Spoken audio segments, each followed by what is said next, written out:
Hello, beautiful blockchain people. That's me again at CryptoSpine. This is my next cryptocurrency market overview. So let's start. Let's check the price of the major cryptocurrencies according to the site of CoinGecko. And we see that the market has recorded a slight price change for the last 24 hours. And in this way, I think that the market is consolidating. But of course, it's really nice when we see that the price of Bitcoin is approaching again or is very close again to the psychological level of $12,000 per one digital coin. And I want to say that, of course, if we check the price chart of Bitcoin and when we see that a solid price rebound has happened recently or a price increase, let me show it to you. So this is, I think this is a solid price increase. We're all curious how it affects the ecosystem of Bitcoin. And that's why today I will start with one article not relating to Bitcoin, but I will adjust it to the ecosystem of Bitcoin. And this is an article with the following title: Monero's hash rate experienced its largest single day gains ever. So this is how it looks like. So we see that because probably of this bullish market or this price increase, the interest in cryptocurrencies is increasing. Miners are joining the ecosystem of Monero in this case. Probably the same holds for the ecosystems of the other major cryptocurrencies. And that's why the hash rate in many ecosystems is probably growing like the one in Monero. And that's why I decided to check how the situation looks like in the ecosystem of Bitcoin when we have this solid price rebound. So this is actually the price chart, or actually the chart illustrating the hash rate of Bitcoin, and we see that it is relatively stable, and it is at, let's say, its all-time high. So this is really something positive, I think, for the ecosystem of Bitcoin, because it is more secure when the hash rate is higher.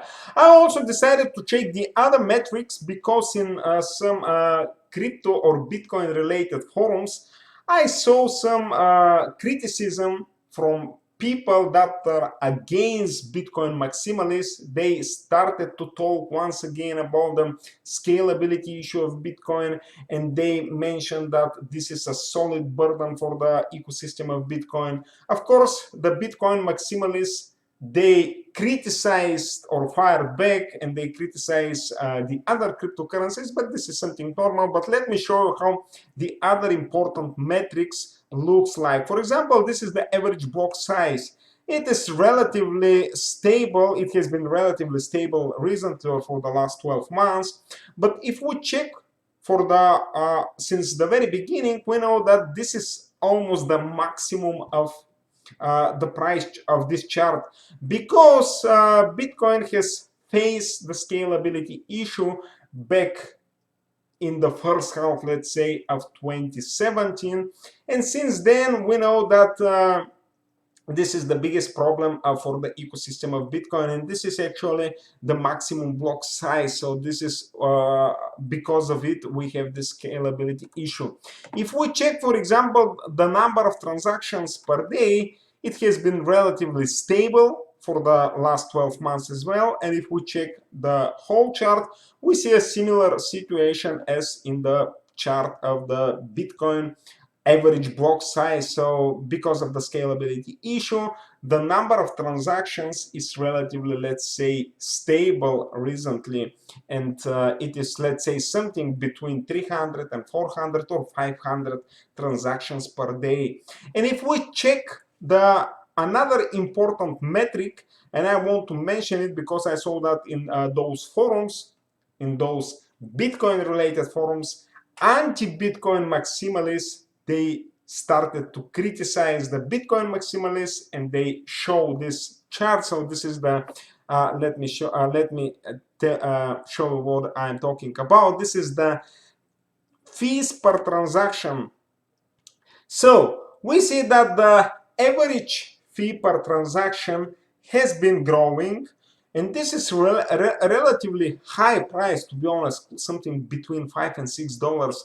This is too much, to be honest, because if I want to transfer just, let's say, something like in euros or in dollars, 4 or 5 euro, this is really very expensive, and I think that there are other alternatives, another alternative coins that can be more useful in such cases when we want to transfer a small amount of value. But this is really a big problem, and I think that if the interest in Bitcoin continues to increase, then probably the number of transactions will grow, the mempool size will grow, and it will of course trigger another additional increase of the fees per transactions, the average fee per transaction, and it is a big problem, I think, for the ecosystem of Bitcoin, and this is because of the scalability issue.